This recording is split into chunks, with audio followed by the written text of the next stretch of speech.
Hey guys, thanks for joining me for another episode of Myth. This is Doug, your ever fumbly host.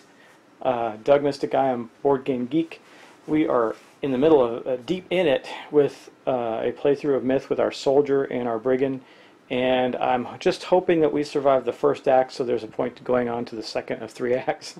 I think we can. I mean, I haven't spent any serendipity yet. I got 3 serendipity tokens. In hindsight, I was thinking a couple turns ago when the merchant showed up, we should have bought some potions. But you can use serendipity after you've cleared a board to summon a merchant, the Talek 3 Dunes or whatever his name is, which you can buy potions from him. This is his card. He managed to just show up every time I draw. In every game I've played, this guy shows up. It's crazy, and there's only one of him. But anyway, you can see that we can get focus potions and vitality potions from him, plus some item draws. And we're going to want to do that after this scenario because our soldier's getting a little unhealthy, starting to get hurt. Anyway, we're going to do some serious mass killing this turn, and let's get right to it with our hero cycle. Okay, we're going to do something unusual with our brigand. We're actually going to play Shadow Reach. Now, Shadow Reach doesn't require that we're in shadows. We just don't get the shadow bonus. But it allows us to move 3 squares, appears next to, not moves, appears next to a target within 3 squares, and is not considered a move. I dropped the card on the floor, sorry guys. It does, however, increase our track. So you know by these little symbols here, it increases our action point track by 1. So it is currently, the darkness track is currently up to 2. He's going to go 1, 2, 3 right here because he's after the treasure, and he's going to attack. Shadow Reach is an attack, right? Appears next to a target with 3 squares. 1 attack on 1 target. Yeah, so he's going to attack the target that's in the space with the treasure. And so we're not going to get any big bonuses for this, unfortunately, but we are going to get his regular dice and his fate die, and then we're also going to get another die for his wild and crazy serrated butter knife. So this is what we got. We got 2d10 and a fate die. Man, he just is not good at hitting things. So he missed. So that was the total waste with his Shadow Reach. Didn't do any good. I was hoping we could get something done there. Kind of ruins the rest of my turn. Because I was hoping to move him to a point where he could get, basically knock the treasure out, play a move card, move there, and get the treasure. So we're going to hold for him right there. Let's go on to our soldier. Now he's got Harvest of Bones. He can attack in a 3 arc, but we want to do better than that. So we're going to have to play some Rage. So let's go up to the board and kind of zero in on this right here. Right there. Here's what I want to do. So if I have him facing this way, I want to get that entire arc to include the other layer, and I can do that with this card. See, it's going to hit 1, 2, 3, 4, 5. So 1, 2, 3, 4, 5. It'll hit all of those guys in an arc as 1 attack, but I need some rage. So we're going to play. I need 2 rage. So we're going to let me go back down to his board, and I'll show you what we're going to do. So we're going to play 1 rage, 2 rage. Now again, this is going to keep, man, I do have to be careful. I need to keep 1 slot open so we reduce his threat. Yeah, that thing, his threat. So anyway, the Harvest of Bones is going to go off. Boom. That is going to take 2. That's going to move us up to 4 on the track. But he's going to be able to attack, and he did not move, so he's going to get +1 d10. He's going to get 1, 2, 3, 4, 5. So he's going to get to attack all those grubbers plus the layer. Now let's collect his dice for that. So he's got his base die of 1 fate die and 1 d10. Then for his fireplace poker, he gets another d10. And then for his Harvest of Bones, with his rage added, the squares, he's going to get, well, he just gets 1 more d10 because he didn't move, which is, if you look on the card right here on the no move slot, it says +1 d10. Okay, so let's roll that. So it's going to be 3 dice, and all he needs to do is hit once, and he'll kill everything in that arc. Man, gosh, man, my rolls are terrible. But he did do it. He rolled a 5. That is the exact number he needs to hit the grubbers, and he needs a 3 to hit the layer. So we've damaged the second layer, so I'm going to use this token here on the second. That's going to be layer number 2. We've damaged that layer as well, and we've managed to kill 1. So I got to do this 2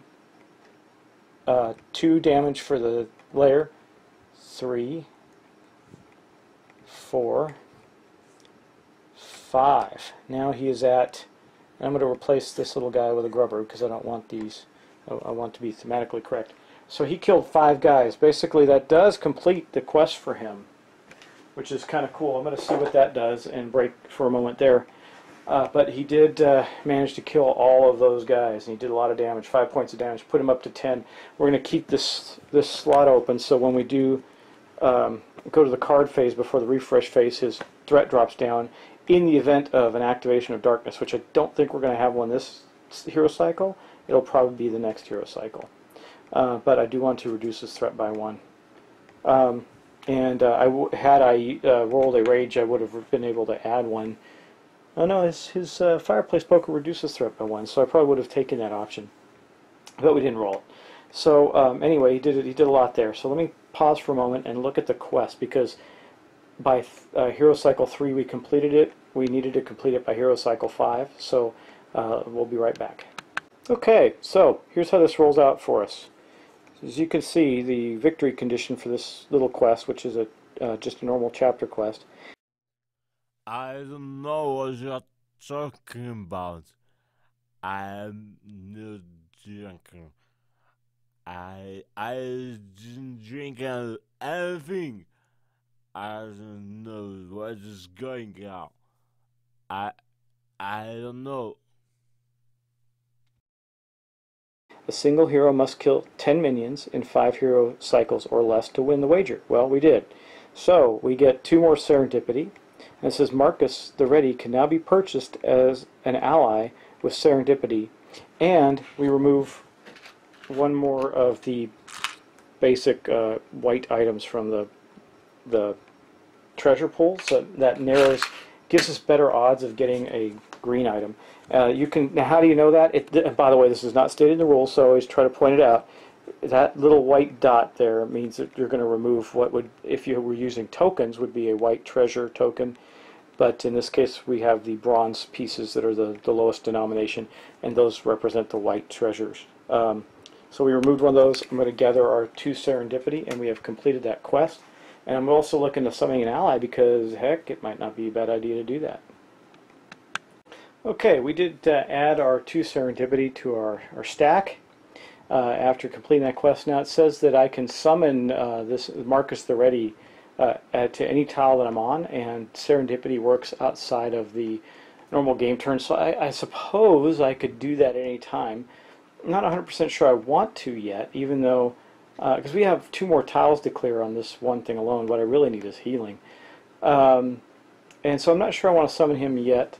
Let's hold off on that, but what we do need to do now is go on to our card phase, and because that's basically going to end. I really can't do anything more with the Brigand. I thought about it. He could move away, I suppose. Like, run away! Make them chase him down instead of being available to attack. That might be worth it.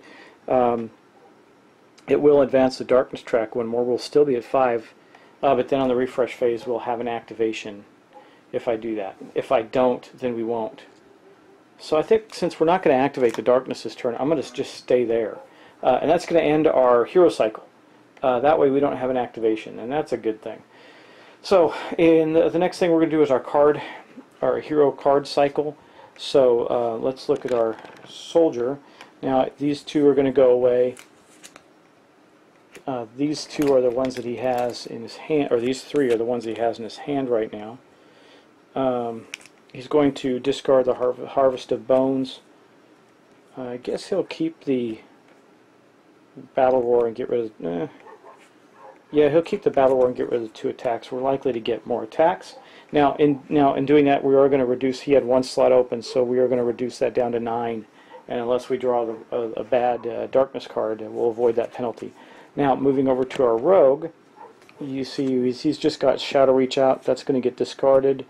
he was only at a 1. Or no, he was still at a 0 because he didn't actually hit anybody. That means he's going to have to pick one of these cards. I kind of like Shadow Touch does a massive attack. He could do it on the layer. So I think we're going to keep Shadow Touch. We're going to discard these. We're going to draw 4 more. And I have to draw the 4 for the soldier still too. Suicide Run is a great one. Unravel. That's not going to help much here. Fool's Gambit, that's not bad. And Dirty Tactics, nothing that's going to allow him to get into shadows, but that's okay. And then for our soldier, we end up drawing Hustle. Harvested Bones again, very good.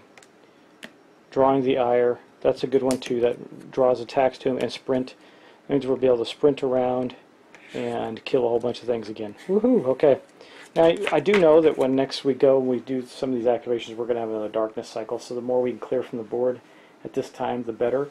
I still only have a couple of our grubbers not actually on the board right now, barring captains, etc. But we'll see what happens in our next hero cycle. So that ends our hero card cycle.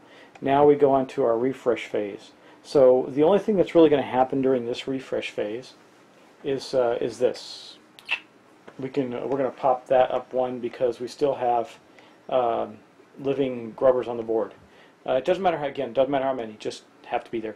Now, at this point in time, had we summoned our ally, he could act during the refresh phase. There's an action step for him in there. So when you're looking at refresh, the second thing that happens is that the ally performs their moves and attacks. We didn't summon the ally this turn. I'm going to see if I can hold off. We may need him next turn, but that's going to end our turns for this play session.